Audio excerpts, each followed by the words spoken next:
Hola, hola mi gente, ¿cómo están? Bienvenidos una vez más a Vida Wellness de Podcast, un espacio creado para el bienestar, un podcast donde lo que más queremos es que vivas bien, vivas con conciencia, pero sobre todo con salud.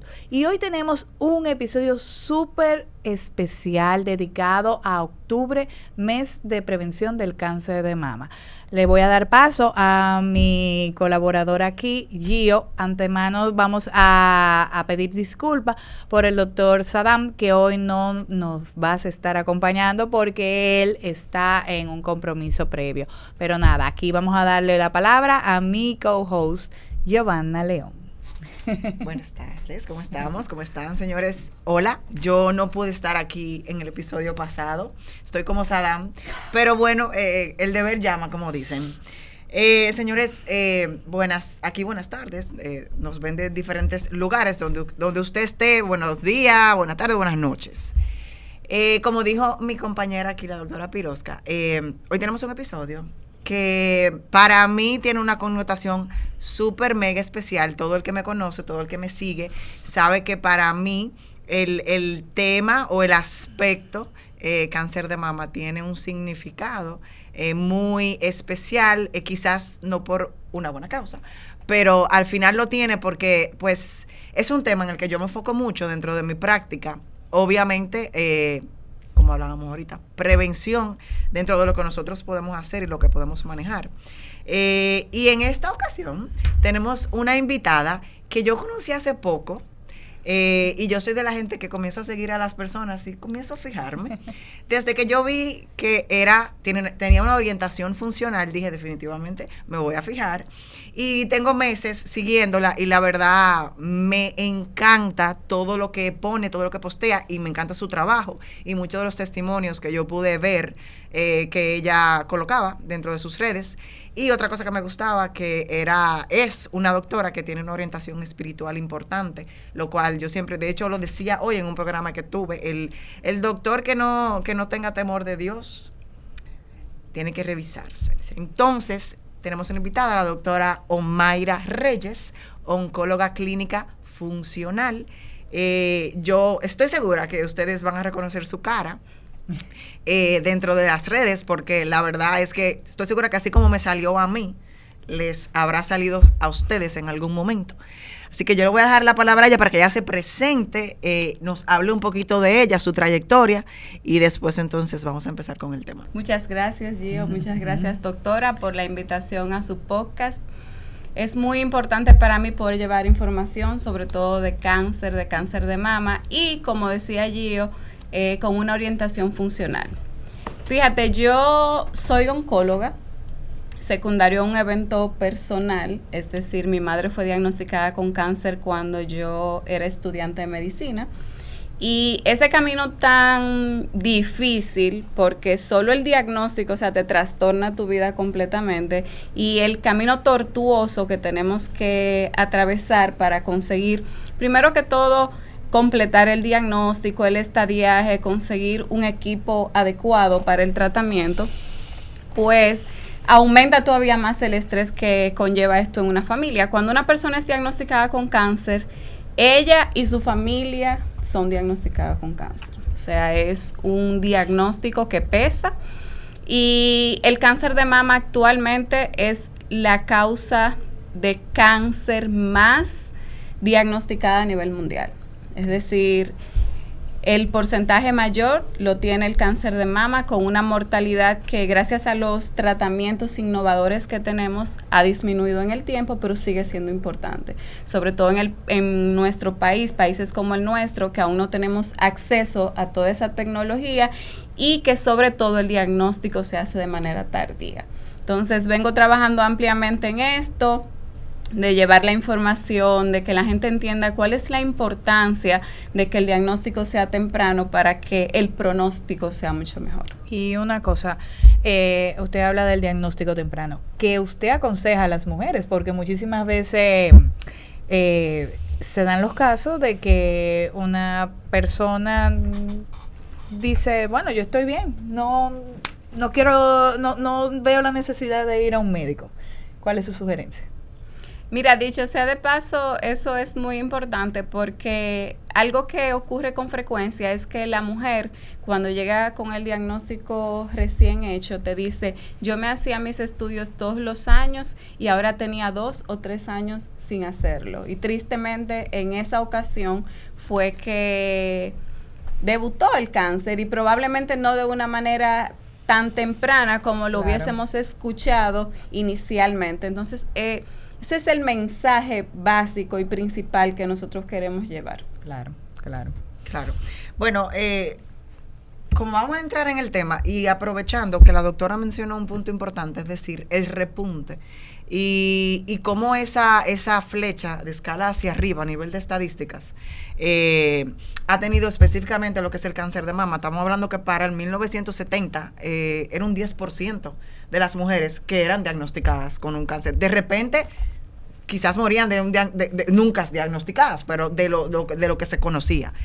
Pero se habla de que ya para el 2030, 1 de cada 8 mujeres va a padecer de cáncer de mama. Eso es muchísimo. Una incidencia muy alta. Entonces, vamos a empezar y vamos a tocar, porque nosotros le pusimos a este podcast prevención o awareness de cáncer de mama, pero la parte funcional, es decir, lo que muchas veces no se habla, porque yo creo que la mayoría de las personas cuando hablan de prevención se enfocan mucho en cosas muy macro y dejan lo pequeño, que muchas veces tiene mucho más impacto en esa prevención. Porque como decía la doctora fuera de cámara, es multifactorial. No podemos decir que hay una causa más certera, más fehaciente, con más peso que otra. Pero definitivamente, en la medida en que la tecnología avanza y vamos conociendo, nos vamos dando cuenta que definitivamente hay algunos puntos que se le ha dado mucha importancia y la tienen, pero hay otros que definitivamente son muy importantes y se han dejado medio atrás. Vamos a hablar de un punto y por eso lo tengo aquí, porque es algo que quiero tener bien, que las personas entiendan. La doctora mencionaba, fuera de cámara, varios casos. Y dentro de eso mencionó, porque vamos a hablar que ya sabemos que son diagnósticos que existen, que son muy masivos, el posible resultado de un diagnóstico. Y dentro de eso usted habló mucho de, no es igual para todo el mundo, pero sí hay un común denominador en el tratamiento y en el chance de que te toque, que es el sistema inmunológico. Es decir, yo quiero que usted le hable a la persona de la importancia que tenemos que tener, más allá de lo que la gente piensa, sistema inmunológico, hay una gripe. No. Al final el cáncer es una autoinmunidad. Esa importancia de ese sistema inmunológico, ¿qué tan crucial es para un posible diagnóstico, inclusive el resultado de un tratamiento?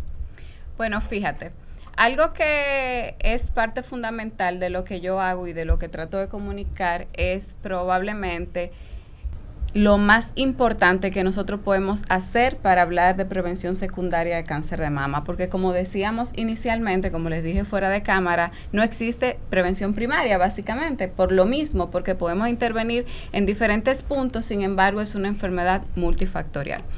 Entonces, hablando del sistema inmunológico, todas esas variables que podríamos modificar dependen de cosas básicas. Número 1, la alimentación.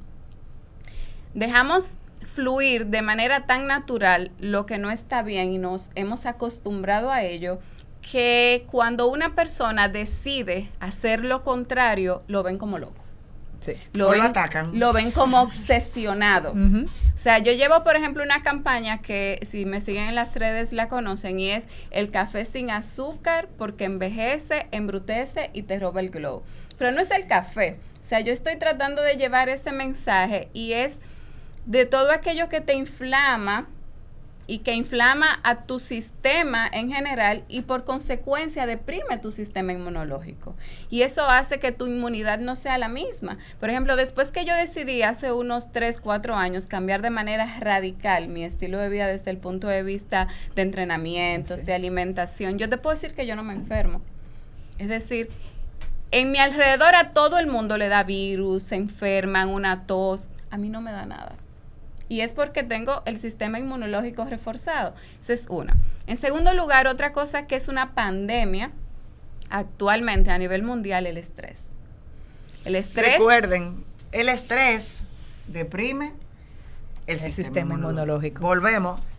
Mire dónde va radicando todo. Así es. O sea, como te decía, son las diferentes características y los roles que nosotros tenemos en nuestras vidas y a lo que nosotros decidimos prestar atención de manera particular.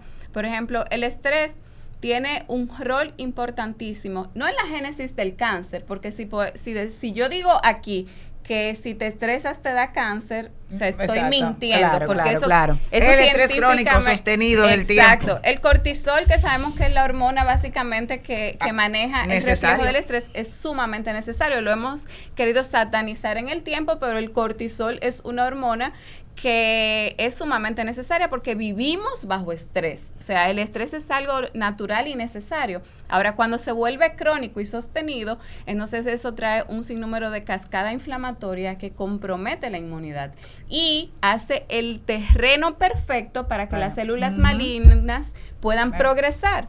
Es decir, las malignidades tienen la posibilidad de hacer metástasis con más facilidad. Entonces, no es que directamente lo produzca, pero es otro de los puntos. Número 3, hablemos del ejercicio físico, la actividad física. Te dedicas a hacer ejercicio, la gente te ve como loca y obsesionada. Sí. Entonces, a mí me gusta que en los últimos años el fitness se ha puesto de moda y eso es bueno.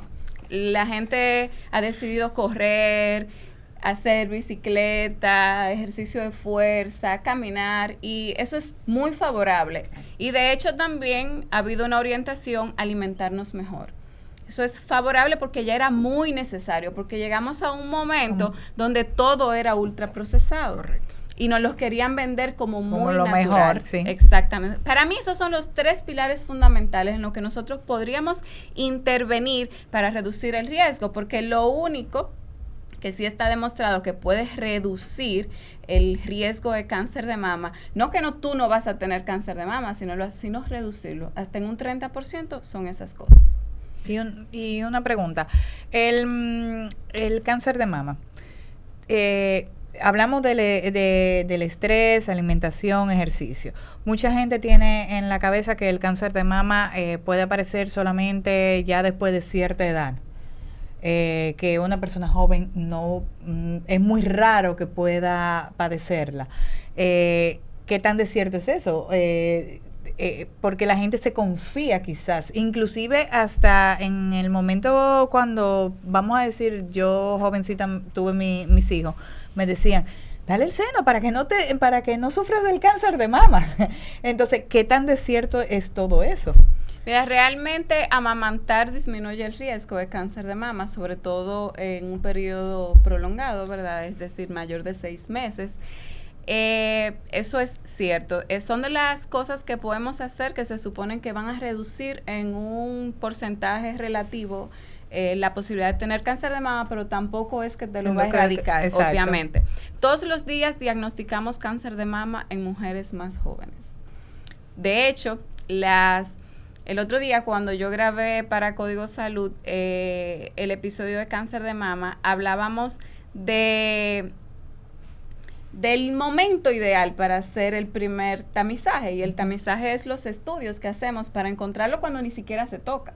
Entonces, las sociedades internacionales hablan de los 40 años en adelante, a menos que tú tengas una mutación de BRCA 1 y 2 positiva, que entonces sí sería anual. Pero yo me lo siento muy relajado esta edad. ¿Por qué?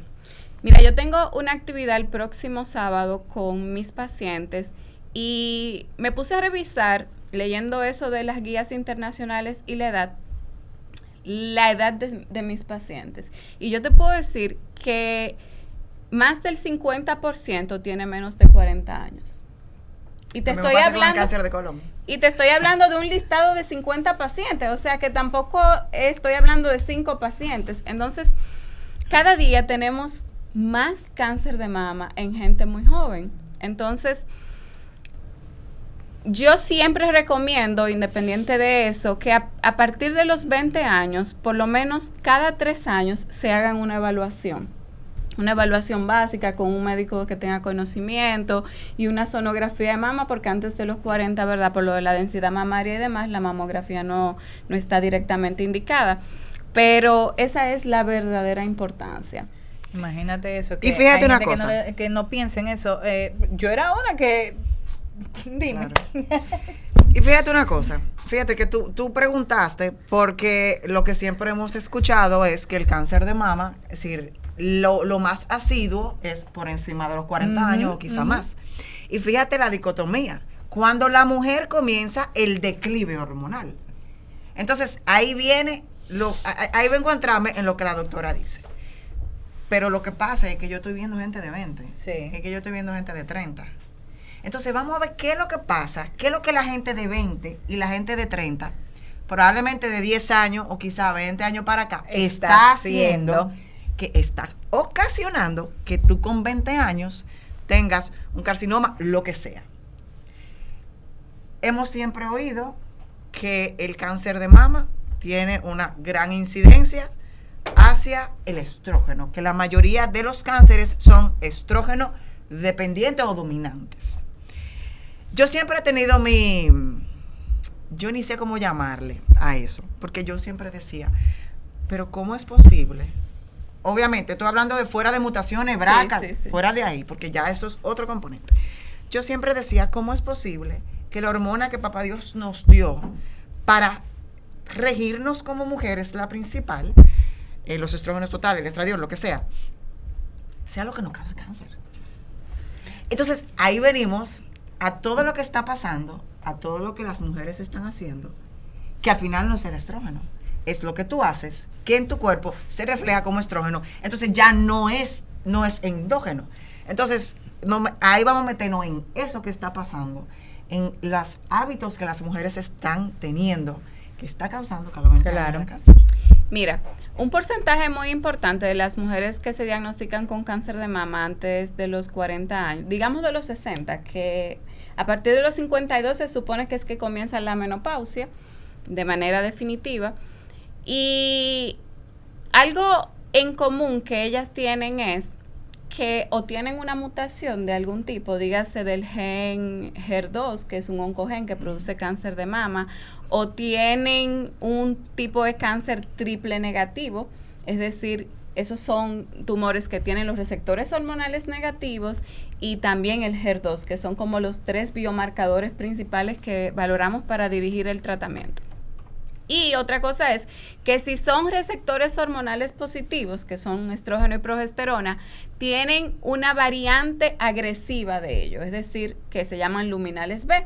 Y eso es una variante con un comportamiento más agresivo, que no es tan indolente como cuando tú diagnosticas una mujer menopáusica.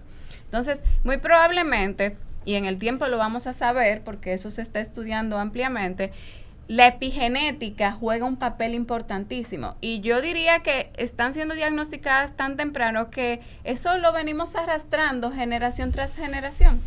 Ni siquiera es lo que ha hecho una niña de 21 años que va a cambiar de manera definitiva, ¿verdad?, que tenga cáncer o no tenga cáncer. Es decir, estamos exponiéndonos a muchísimos fertilizantes, estamos exponiéndonos a muchísimos metales pesados, sí. Plástico, químico en todo lo que se ponen en la piel, las en luces, todo lo que todo. Entonces, inclusive muchas de las cosas que nos ponemos para el skincare, para todo eso, tiene muchísimos senoestrógenos, etcétera. Todos somos, para que sepan, porque muchas personas quizás no conocen el término, un senoestrógeno es una molécula que viene desde afuera o puede venir desde adentro por alimentos, dependiendo del químico que sea, que cuando entra en tu organismo lo ve como una molécula de estrógeno y así hace como un mimic, lo imita.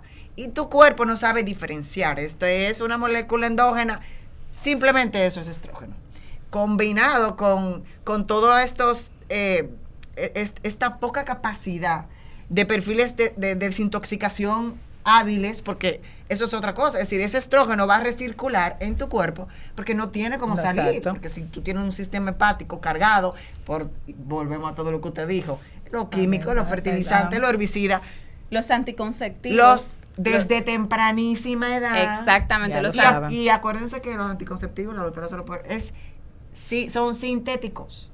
Es Así una es. molécula alterada. No, y de hecho, mira, los anticonceptivos te predisponen a tener trombosis venosa profunda. Te predisponen aumentan el riesgo de cáncer de mama. Tienen muchísimas complicaciones. Eso hace que la mujer, obviamente, aparte de todo lo demás ambiental que tenemos y la alimentación, como estábamos mencionando, lo que comemos está directa, la mayoría de las cosas están industrializadas. Sí. Entonces, yo digo y asumo que en el tiempo eso ha ido cambiando de manera significativa por lo que estamos respirando y comiendo. O sea, definitivamente Ha habido una modulación, y lo que dijo la doctora, es decir, hay aspectos genéticos de gen que están ahí. Así es. Pero se da el caso que eso se mantiene dormido, a menos que tú le des el terreno. Claro que sí. O sea, vamos a suponer que una mujer que tiene unas mutaciones que desconoce, o un hombre, los hombres también pueden tener cáncer de mama, claro, en menor porcentaje, pero sí. Y siempre son excluidos. Así es, y de hecho tener mutaciones es una de las cosas que aumenta su riesgo. Entonces, digamos que tiene una mutación que la desconoce, todos deberíamos actuar como si la tuviéramos. Todos deberíamos actuar en consecuencia para poder prevenir lo que sí podemos intervenir. Claro. Entonces, actuando sobre los puntos de la epigenética, como estábamos mencionando anteriormente, tú puedes modificar el riesgo. Claro. O tú puedes retrasar la aparición de una enfermedad oncológica, cardiovascular, de cualquier tipo, de cualquier autoinmune, tipo. crónica. Porque la gente cree que todo es hereditario, pero tú puedes romper ese patrón. Así es. Otra cosa importante es la actividad física.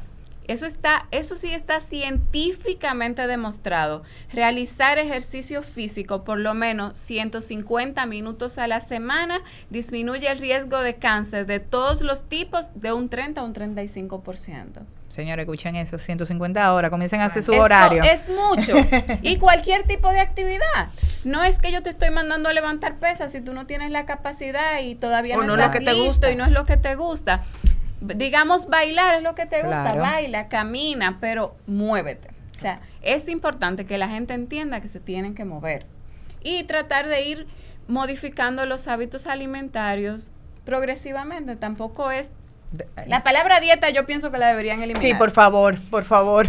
Hábitos alimenticios. Sí. Para mí Estilos alimenticios. La palabra dieta debería ser igual que la palabra cáncer. O sea, es una palabra que te predispone absolutamente. Yo trato casi ni siquiera de utilizarla en mi consulta porque es una palabra con un matiz muy... Yo tuve muy un buen delicado. profesor, doctor Lowry, yo no sé si usted sabe, él no dice la palabra cáncer. CFC. Sí. Y hay de ti en una de esas clases, tú dices la palabra cáncer. ¿Usted se acuerda que yo le dije que aquí no se dice la palabra cáncer? Doctora, mire algo, usted habló del ejercicio. Y ahí me voy a meter en un tema. Es decir, yo no le puedo decir estadística, ni del cáncer de mama, es decir, bueno, obviamente el cáncer de mama sí, obviamente la estadística es más mujeres, pero de otros tipos de cáncer que podemos compartir mujeres y hombres. Yo no le puedo decir ahí si dama en mujer o dama en hombre.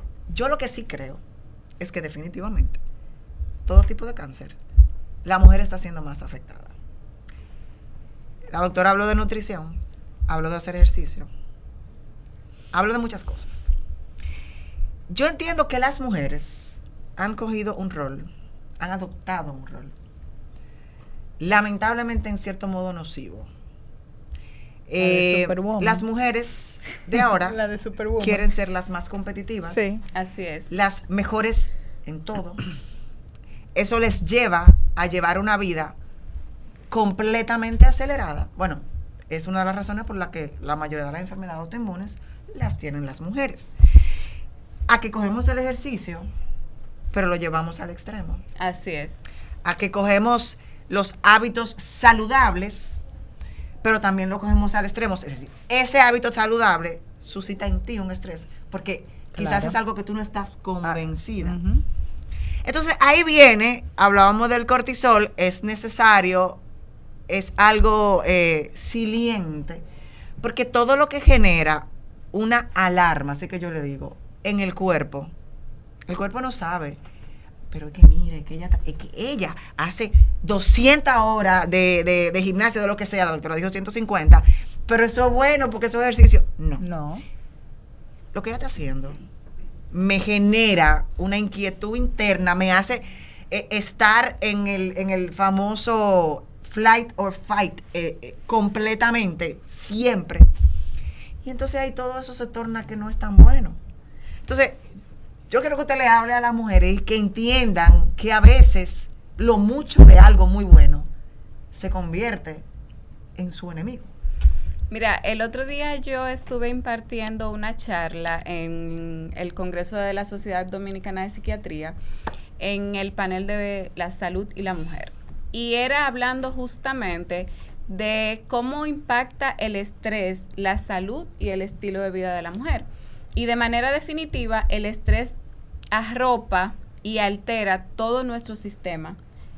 Funcionalmente la mujer se altera de manera integral, es decir, todos los sistemas, cuando no se puede controlar el estrés. ¿Por qué? Lo primero es que el estímulo viene desde el cerebro. Claro. Lo primero que se estimula es el hipotálamo y por consecuencia se van activando todas las cascadas, todas las hormonas buenas y malas, pero llegan a un momento que se alteran a tal modo de que no hay un balance y entonces vamos a donde no queremos y es a tener un exceso de cortisol constante. Claro. Cuando hacemos ejercicio, después de una jornada sumamente extrema de trabajo, de los niños, de los compromisos, es decir, es que tenemos tanto compromiso al mismo tiempo, porque como decía, somos superwoman. No. Y se nos exige más. Entonces tú haces algo tan extremo y tu cuerpo necesita recuperación. Sí. Entonces no hemos olvidado del sueño. Uh-huh. Y otra cosa que se nos altera es la microbiota intestinal. Claro, ahí está el control de todo. Entonces, tú alteras la microbiota con el mismo estrés, alteras el sistema inmune secundario a el cortisol persistentemente activo, todas esas interleuquinas que se producen, factor de necrosis tumoral, etcétera, aumentan la inflamación y hacen que esa mujer viva bajo estrés y por consecuencia se predispone a tener enfermedades inmunológicas. Y ahí viene el riesgo. Date cuenta que después de la pandemia las enfermedades inmunológicas han tenido un estallido. Sí.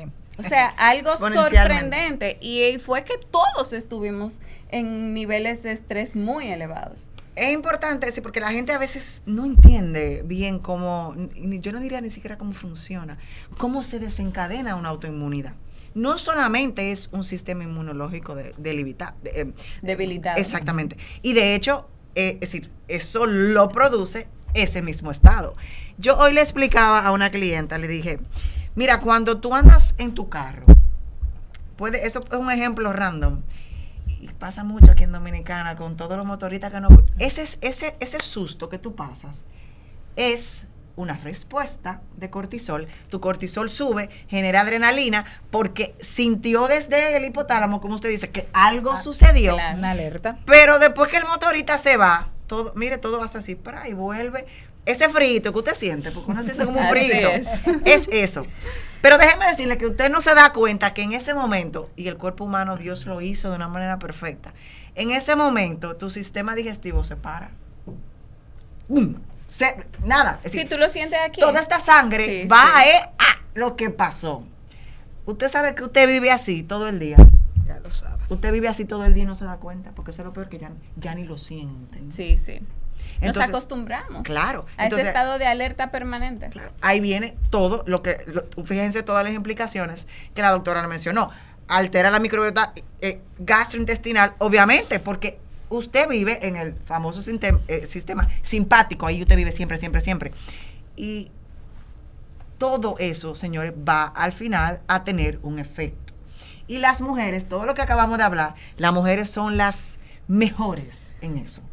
Y lo peor es, doctora, que a veces entienden, y yo no quiero decir que se jactan, pero se sienten se sienten bien. No, porque llega un punto donde donde las mujeres pensamos, porque no hable como que en tercera persona, pensamos, sí. Inclúyete, Claro, sí. de que si nosotros no lo hacemos, nadie claro. va a progresar. Gracias a Dios me he comenzado a volver una sinvergüenza, porque de verdad que... Bueno, sí, hay que coger un poquito de eso, sí. Porque al final... Sí, uno de mis maestros siempre decían que para poder ser felices en este mundo loco, tenemos que aprender a tener una dosis adecuada de aceite el loco. Sí. Es decir, definitivamente. Muy bien. O sea, tristemente, la vida es un equilibrio. Entonces, nosotros queremos ser tan perfectas en todos los roles que desempeñamos que alteramos el bienestar. O sea, alteramos el bienestar y disminuimos la posibilidad de descanso.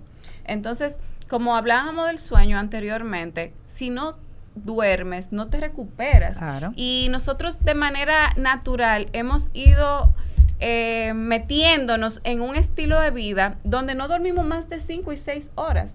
Y el cuerpo necesita mínimo de 7 a 8 horas para recuperarse. Y se ha normalizado eso. Y eso se ha normalizado. Y a veces tú te evalúas y en 2 días tú no completas lo que debiste haber dormido en una noche. Ya lo sabes. Entonces, estamos en contra de la naturaleza. Estamos actuando en contra definitivamente de la naturaleza y tenemos que bajarle un poquito a eso. Claro. Entonces, y Doc, mire, hay un temita aquí que vamos a hablar.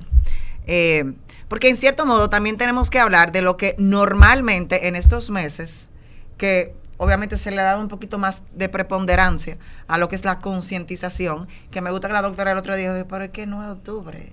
Que debe ser siempre. Pero vamos a aprovechar el hecho de que todo el mundo en octubre está pendiente de eso, bueno, para que escuchen quizás lo que a veces no se habla. Y dentro de eso, yo quiero hablar de algunos temas que son muy de medicina funcional integrativa, que sí, la medicina tradicional, pues quizá en cierto modo entiende que sí, que pueda tener algún tipo de incidencia, pero a veces cuando tú tienes algo tan masivo, tú tienes que enfocarte un poquito más en lo macro, ¿verdad?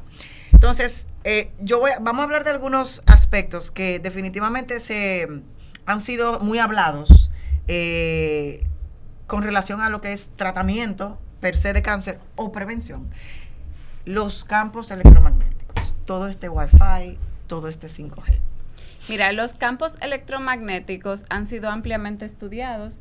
De hecho, sí se han relacionado con algunos tipos de cáncer, pero el cáncer que más frecuentemente se ha relacionado es de tipo cerebral.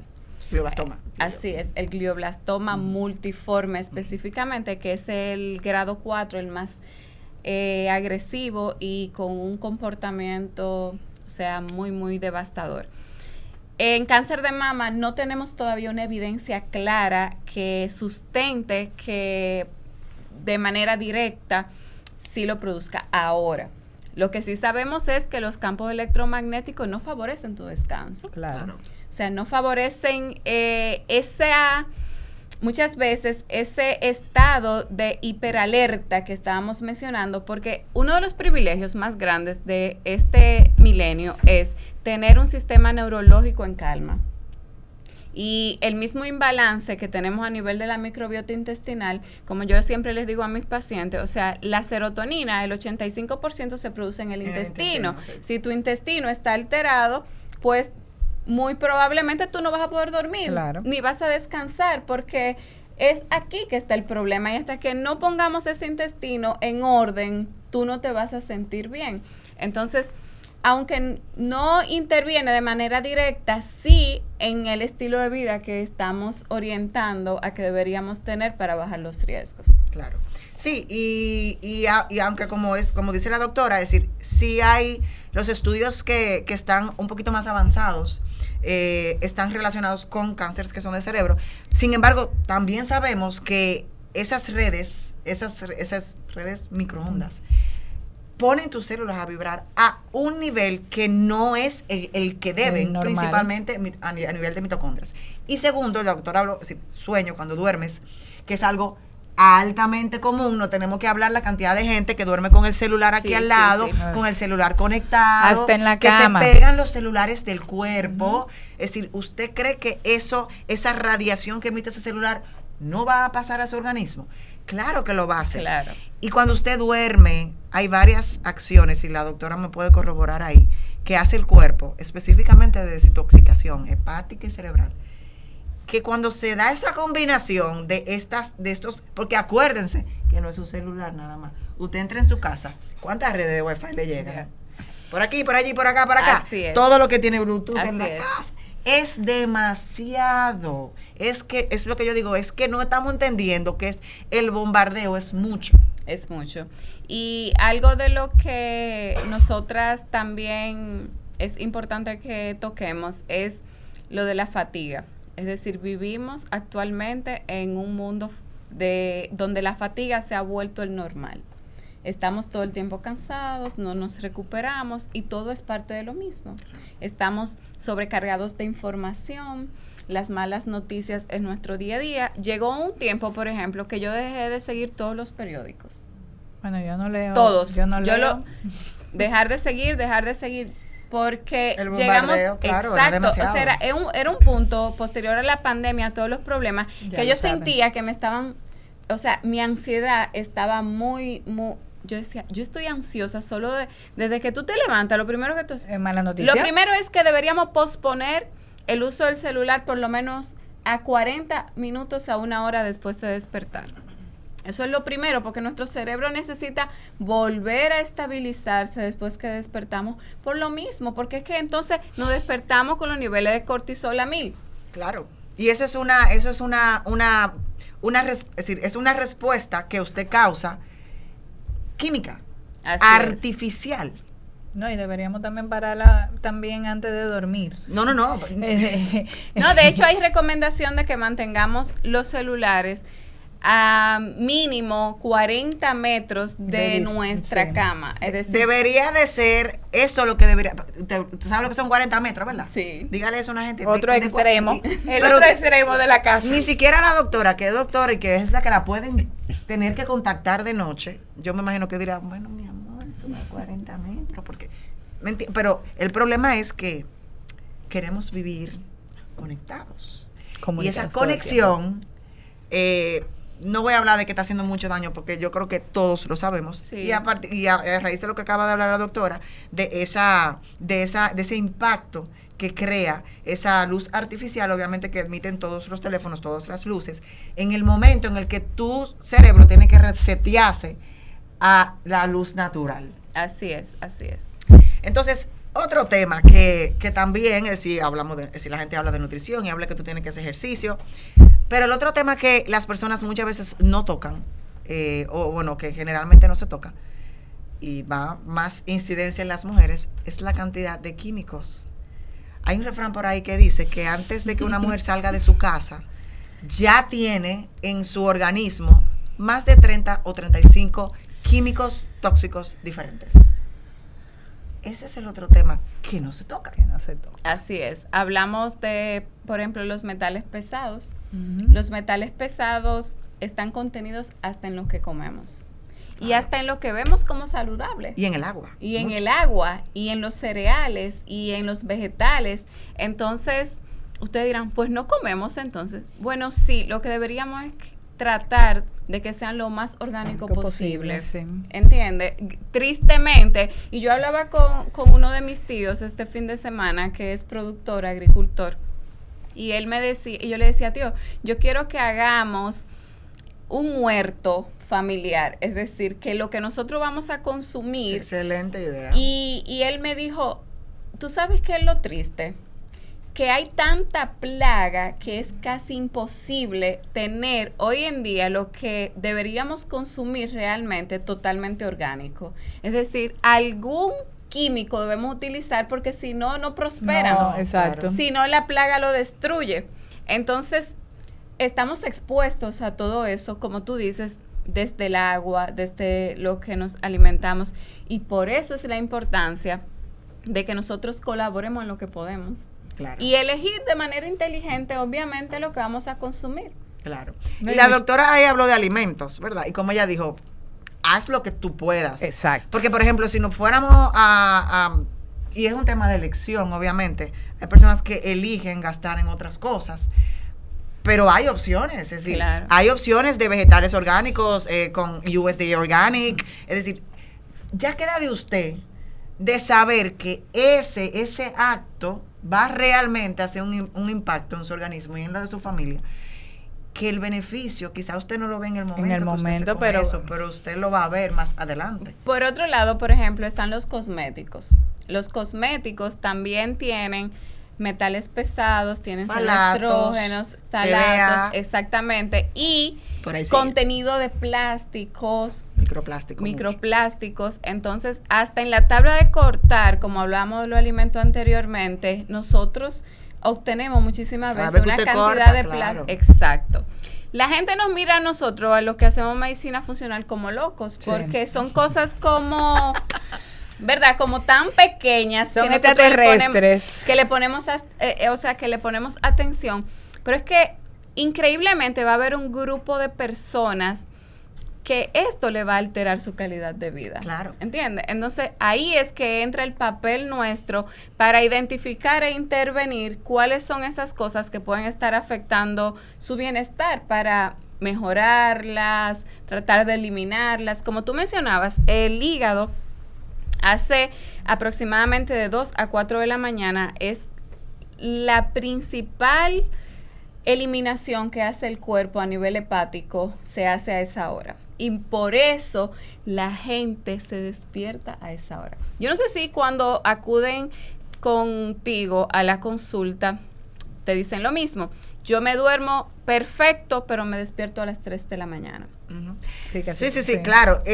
Hay muchos factores, usted sabe que hay, pero usted sabe algo, doctora, que el hígado, dentro del, decir, porque el cerebro es quien dictamina, si tu cuerpo no está en sueño profundo, no hace esa acción.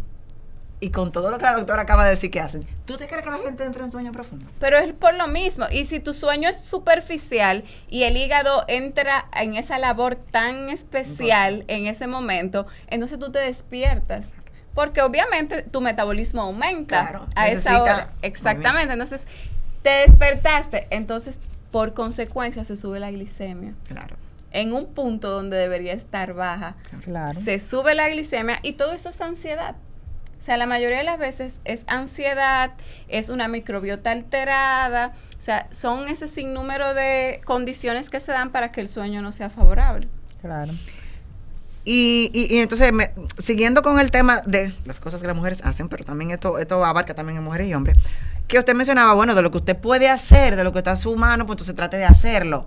Y hay cosas que usted puede hacer y están a su alcance. Entonces, si bien tú no puedes comprar orgánico, tú trata de comprarlo.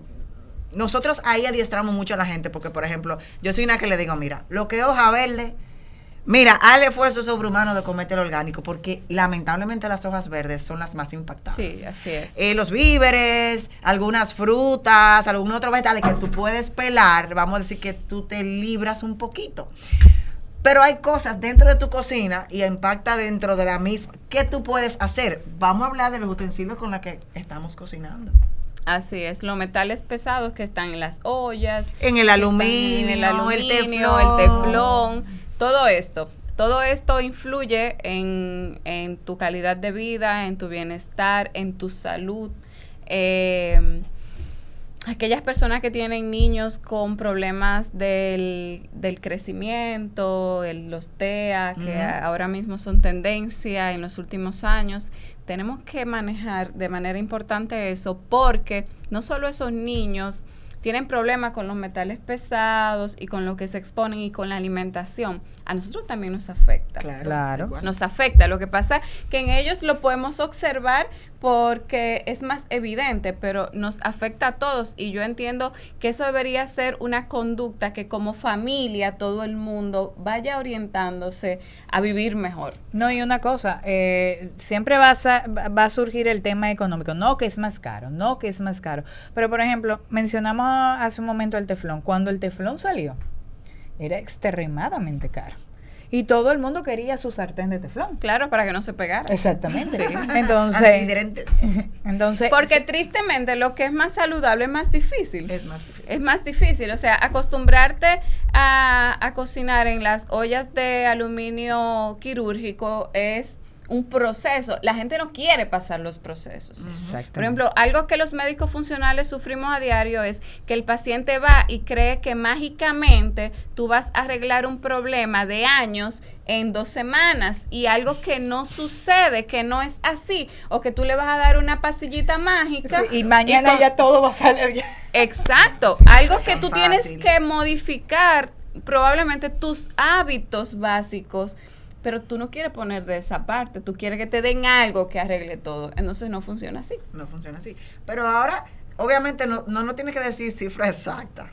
Pero ahora que tú hablaste, que entonces la gente se queja de que comer orgánico, de que, bueno, ponerte en un gimnasio, que llevar una buena suplementación, que comprar, que tus cosméticos sean orgánicos.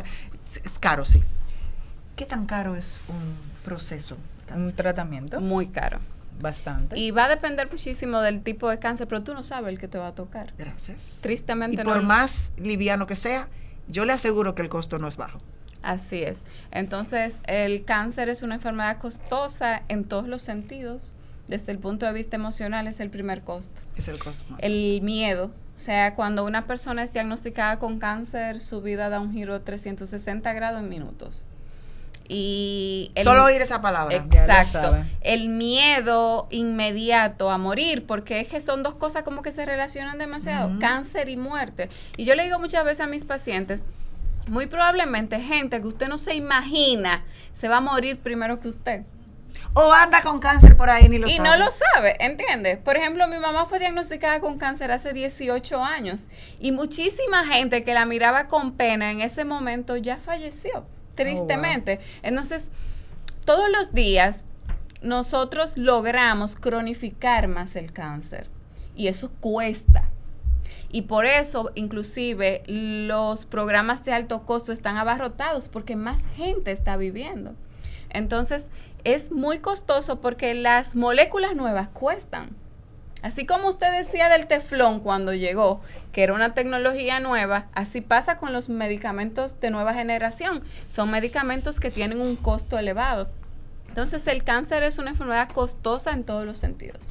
Claro. Y una pregunta, doctora. En el caso de, por ejemplo, de usted, médico funcional, ¿cómo usted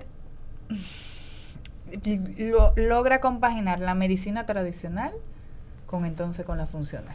Mira, algo muy importante es que yo no lo divorcio. Porque tristemente nosotros hemos como persona y como médico tratado de dividirlo y la medicina es una sola. Es decir, la medicina es una y obviamente nosotros tenemos un abordaje funcional, pero lo que se ha demostrado científicamente y lo que es tratamiento estándar, yo no lo puedo obviar porque es lo que tiene un aval científico directamente para una enfermedad tan difícil como el cáncer. Y tan compleja. Entonces, yo siempre le explico eso a los pacientes porque tengo un sinnúmero de pacientes que llegan a mi consulta porque como yo soy médico funcional, buscando que yo le voy a ofrecer otra opción. Y yo le digo, no, pues viniste al lugar equivocado porque yo soy oncóloga clínica. O sea, yo duré 14 años estudiando para ser oncóloga clínica y no es verdad que o sea, una persona que no ha estudiado medicina y no sabe la verdadera fisiopatología de una enfermedad tan delicada como el cáncer me va a decir, no hagas nada, claro, ¿entiendes? Claro. Entonces, yo he visto también y he sido testigo a través de los años cómo la gente sobrevive al cáncer, sobre todo cuando es diagnosticado oportunamente. Entonces, yo lo que hago, o sea, mi enfoque es básicamente mejorar la calidad de vida de mis pacientes, los oncológicos, porque yo también veo pacientes no oncológicos, mejorar la calidad de vida de mis pacientes, trabajar con los efectos secundarios, que sean mucho menos, porque si es una enfermedad debilitante en muchos sentidos, muchos de los tratamientos tienen efectos secundarios importantes. Entonces, trabajar esa parte sin que me vaya a interferir con el tratamiento, porque eso es algo importante, o sea, claro, que el abordaje que yo vaya a tomar no interfiera disminuyendo la la efectividad del tratamiento que el paciente esté tomando. Y otra cosa es después que termine el tratamiento, o sea, no es solamente que usted esté vivo, es que usted sea funcional y se sienta pleno. Entonces, ahí viene también la participación mía de manera muy importante para mejorar tu calidad de vida y volver a brillar después del cáncer. Ay, qué lindo. Sí. Qué linda esa palabra. Casi ya tenemos una hora. Ustedes van a evaluar. A mí me queda, ya lo que quedan son los puntos finales. No, era solamente hacerle la acotación para que manejaran el tiempo. Nítido. Ok. Y ahora, continuamos normal así. Sí, sí. ¿Qué te faltaba ahí? No, ahora básicamente lo que voy a hablar son las sugerencias de suplementos que estén demostrados, que ayuden, y algunos de los hábitos o técnicas que existen ahora mismo, obviamente dentro de la medicina funcional, que realmente ayudan no para una prevención, sino dentro de un diagnóstico y obviamente posterior, Excelente. vamos a llamar remisión. Me avisan. ¿Ya? Dale. Dale. Siéntete en confianza. Ellos cortan. Ok. Pero, sorry, que así no arreglo el otro lugar. Ok. Entonces, Doc, miren, yo le dije ahorita que íbamos a hablar de algunos de los temas que muchas personas no hablan, pero que son muy propios de la medicina funcional. Terapias como cámara hiperbárica, terapias como crioterapia, luz cercana, infrarroja, sauna de luz infrarroja. ¿Dónde usted entiende que esto es beneficioso? Mira, hablando específicamente de la cámara hiperbárica, tiene beneficios importantísimos, sobre todo en los pacientes con enfermedades avanzadas para manejo del dolor, para mejorar el estado general, etcétera. Es muy difícil darte una visión general porque el cáncer es en sí un sinnúmero de enfermedades, todas distintas. Va a depender muchísimo del tratamiento que esté recibiendo el paciente. Va a depender de si ese paciente se beneficia de un aporte importante de oxígeno, por ejemplo, en ese momento o no, porque muchísimas veces, por ejemplo, vamos a poner este ejemplo. Una paciente que está en tratamiento con quimioterapia con intención curativa para cáncer de mama. Nosotros estamos totalmente, y no es que nosotros seamos celosos los oncólogos y no queramos que otra persona le ponga la mano, es que interfieren con el tratamiento y disminuyen la efectividad. O sea, es un tiempo corto, son 6 meses básicamente que dura la paciente en ese tratamiento. Y en ese momento cualquier intervención debe ser evaluada de manera minuciosa porque puede disminuir el efecto dependiendo del medicamento que tú estés utilizando. Okay. Entonces, por ejemplo, las megadosis de vitamina C en ese esquema no están indicadas. Hablando de eso en particular. ¿Durante o antes o después? Durante la quimioterapia con intención curativa. ¿Entiendes? Sobre todo porque baja la efectividad del tratamiento. Ahora, yo siempre le digo a los pacientes, porque una de las situaciones que se nos presenta es que te llegan con 10 frascos a la consulta para ver qué es lo que van a tomar de todo esto. Entonces, es una etapa corta en la que la función básica de la quimioterapia es dañar el ADN celular, o sea, intoxicar tu cuerpo y dañar el ADN celular para eliminar las células malignas, pero también se van de las buenas, porque no es un tratamiento que delibera. Exactamente. Es selectiva. Exactamente. Entonces, en esa etapa, nosotros tratamos de que haya la menor interferencia posible de medicamentos que interfieran con el tratamiento, sobre todo los que son antioxidantes potentes, porque eso es beneficioso para el estado de salud general, pero en ese momento no lo es, porque baja la efectividad del tratamiento. Eso es uno. Vamos a hablar, en segundo lugar, de otro de los puntos. El sauna infrarrojo. El sauna infrarrojo, como te decía, también va a depender del esquema de tratamiento que esté el paciente. Tú y yo todas sabemos el beneficio del sauna infrarrojo en el bienestar, en la desintoxicación, en la producción de energía, en todo lo demás, pero va a depender del tratamiento que esté recibiendo el paciente. Entonces, por eso siempre debería ser tomado en consideración en congruencia con el oncólogo, para que tú puedas favorecer al paciente sin intervenir en los resultados del tratamiento que estás recibiendo en ese momento. Mira, por ejemplo, el otro día yo vi algo que me chocó muchísimo de una doctora funcional, que ella decía que, o sea, hizo un post muy famoso, que un paciente con cáncer de pulmón como que básicamente se eliminó de manera definitiva por los cambios que se hizo desde el punto de vista funcional. Pero el paciente está recibiendo tratamiento oncológico. Entonces, por eso que yo te digo, nosotros no podemos divorciar la medicina tradicional de la medicina funcional. O sea, nosotros nos ayudamos ambas partes para potenciar los resultados. Obviamente ese paciente era hipertenso, era diabético, se modificó el estilo de alimentación para que disminuyeran los niveles de glicemia, necesitara menor cantidad de insulina, mejorara su función renal para que pudiera recibir adecuadamente el tratamiento, pero no es que solamente por esos cambios el paciente se va a curar. Entonces, tenemos que ser cuidadosos para llevar la información, porque el que no sabe interpretar lo que se dijo entiende que solo con esa intervención el paciente se le curó el cáncer, ¿entiendes? Entonces, es delicado. O sea, todas esas técnicas tienen sus beneficios, pero deben ser evaluadas antes de hacerlo de acuerdo al esquema de tratamiento, el tipo de cáncer y todo lo demás. Un buen trabajo integral. Así es. No, sí, porque definitivamente debemos ser un equipo multidisciplinario. Exactamente. Así es. No, y ambas partes tienen que estar de acuerdo, porque es muy importante. Al final, como usted dice, es una elección del paciente, porque es decir, depende de lo que tú elijas. Yo sí definitivamente entiendo, es decir, por lo que he visto y por todos los meses que me pasé en la clínica Hope for Cancer, que definitivamente cuando vas a hacer un abordaje funcional, definitivamente la mayor tasa de que sea efectivo es desde el principio.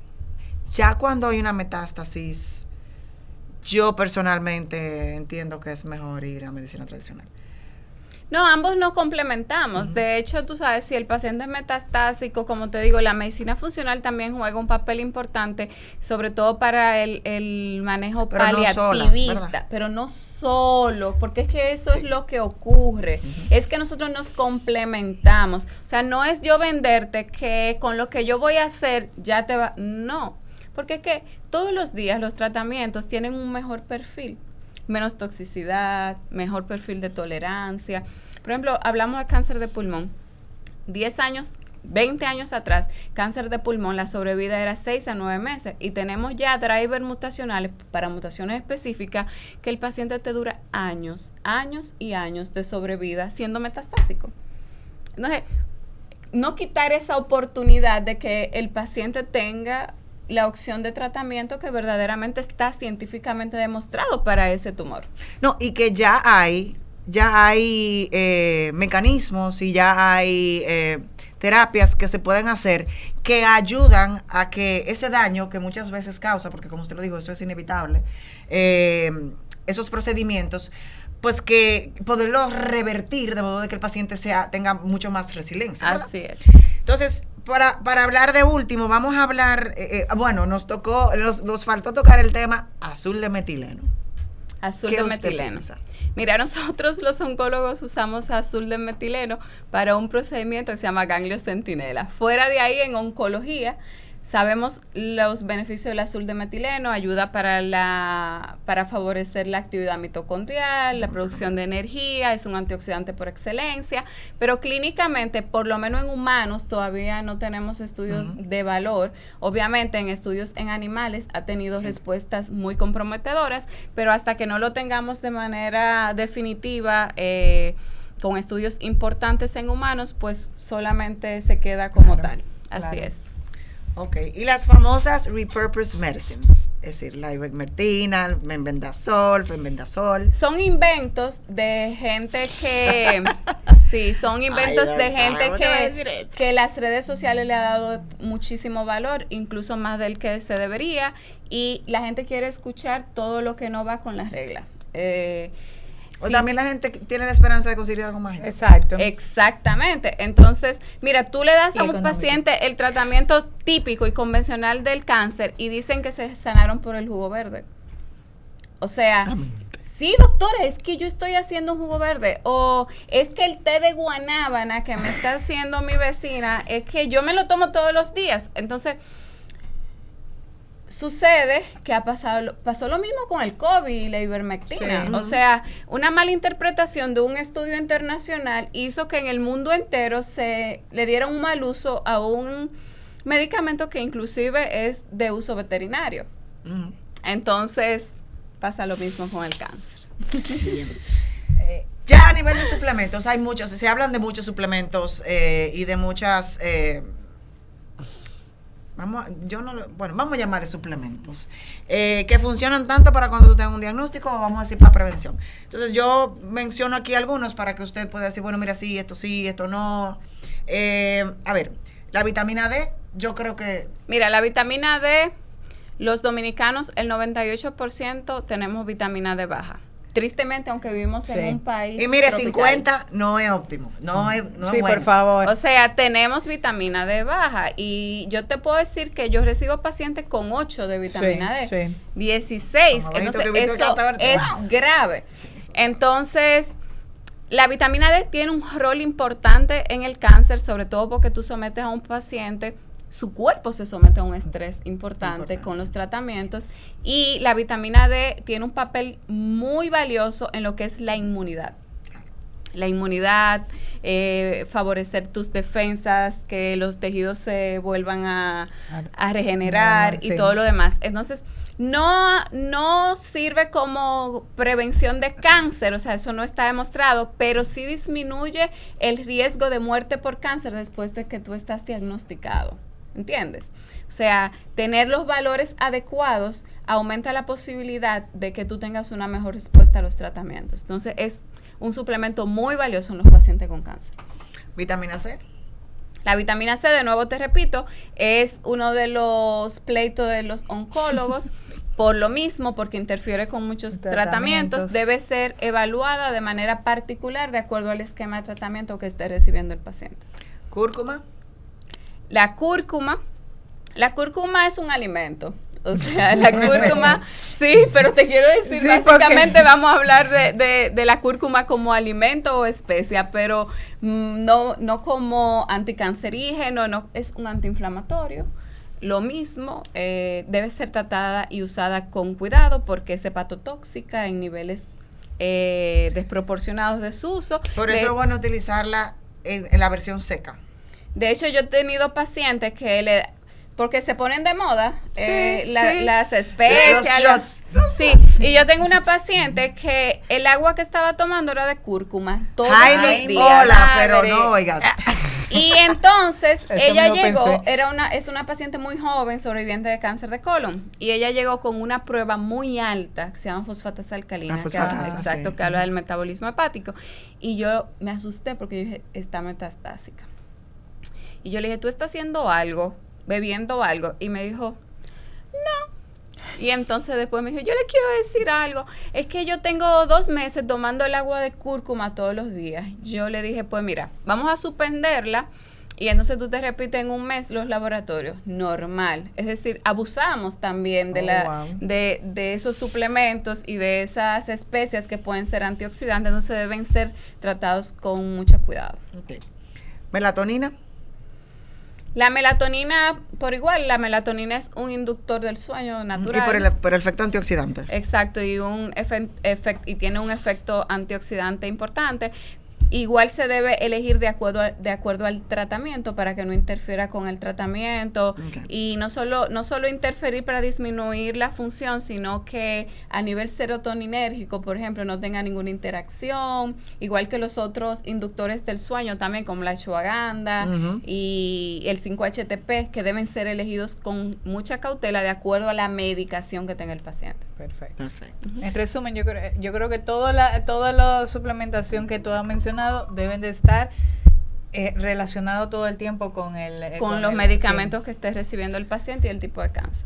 Perfecto. Perfecto. Doctora, ya como último para cerrar, quizás no podamos hablar de laboratorios en específicos porque entonces eso sería muy extenso. Pero dentro de ese chequeo que usted dice, que usted encuentra oportuno, independientemente de la edad, ¿cómo te pudiera hacer un pequeño resumito de, mira, yo aconsejo esto, por lo menos una vez al año? Exactamente. Sí. Como yo mencionaba, todas las guías internacionales recomiendan que a partir de los 40 años la mujer se realice la mamografía por lo menos una vez al año, pero hay guías que recomiendan que sea entre 2 y 3 años, dependiendo del país. Entonces, pero yo me voy con la línea de anual. Entonces, por lo que mencioné anteriormente. Entonces, lo ideal es hacerse su mamografía, su perfil mamario. Nosotros recomendamos acá combinar la mamografía con la sonografía porque ambas visualizan cosas diferentes y se complementan. Le llamamos a eso perfil mamario. Pero, como hemos visto, una incidencia, ojo, no es que eso esté en una guía, ni que usted lo va a leer en una guía, ni que la doctora dijo algo que no está científicamente demostrado, pero la incidencia en mujeres jóvenes ha aumentado de manera significativa y yo recomiendo, que se realicen su sonografía, por lo menos a partir de los 20 años y una evaluación con una persona certificada. Si no hay ningún hallazgo, puede ser hasta cada 3 años. Perfecto. Y su autoexamen, porque no quita que en ese tiempo pueda surgir alguna lesión que no podamos ver, hasta que eso se vuelva una regla, porque yo creo que con el tiempo el tamizaje va a haber que bajarle la edad, como pasó con el cáncer de colon. Entonces, importantísimo eso, porque de nuevo, queremos diagnosticarte cuando aún el tumor no se toca. Los estadios iniciales se pueden curar en tasas superiores inclusive al 90% y con tratamientos mucho menos invasivos, con menos efectos secundarios y de hecho muchísimas veces conservando las mamas. Mira qué bien. Excelente. Bueno, ustedes escucharon ahí. Señores. Bueno, la doctora va parece que muy de acuerdo conmigo. Bien, yo creo que hemos abarcado casi todo lo que queríamos abarcar, porque queríamos hablar pues fuera de lo que normalmente se habla, pero también muy aterrizado a lo que es importante. Y nada, yo creo que podemos cerrar quizás con algún mensaje. Mi campaña en este mes, el mes de octubre fue elegido para la concientización del cáncer de mama porque... Mira, aumenta el tamizaje de un 30 a un 45% en este mes. Y eso hace que se diagnostiquen más casos que quizá no se diagnosticaban si no es por esta campaña. Entonces, mi campaña consiste y se llama Más allá del rosa está tu vida. A pesar de que octubre es el mes hermoso, lleno de rosa, de lazos rosas, yo quiero que tú entiendas que fuera de este mes el cáncer sigue existiendo y que fuera del lazo rosa está tu vida ante todo y mientras más temprano se pueda realizar el diagnóstico, pues mucho mejor van a ser los resultados. Bueno, yo creo que no hay más nada que decir, señores. La doctora Omaira Reyes, la pueden buscar en las redes asimismo. Una persona totalmente fácil de hablar con ella, una persona súper asequible, o sea que de verdad, señores, vamos a hacer conciencia a las mujeres, no esperemos solamente el mes de octubre, como dice la doctora, la vida vale mucho, así que muchísimas gracias, doctora, por haber participado hoy en esta cápsula de nosotras y de verdad, de corazón, la esperamos nuevamente para que sigamos hablando de estos temas tan interesantes que no se tocan, porque las personas le tienen miedo, no es tabú, es miedo que le tienen. Y bastante importante y hay que informarnos porque nos puede tocar a cualquiera. Gracias a ustedes por la invitación, Gio, gracias por la invitación y un placer compartir aquí. Igual, pues nos vemos la próxima. Chao.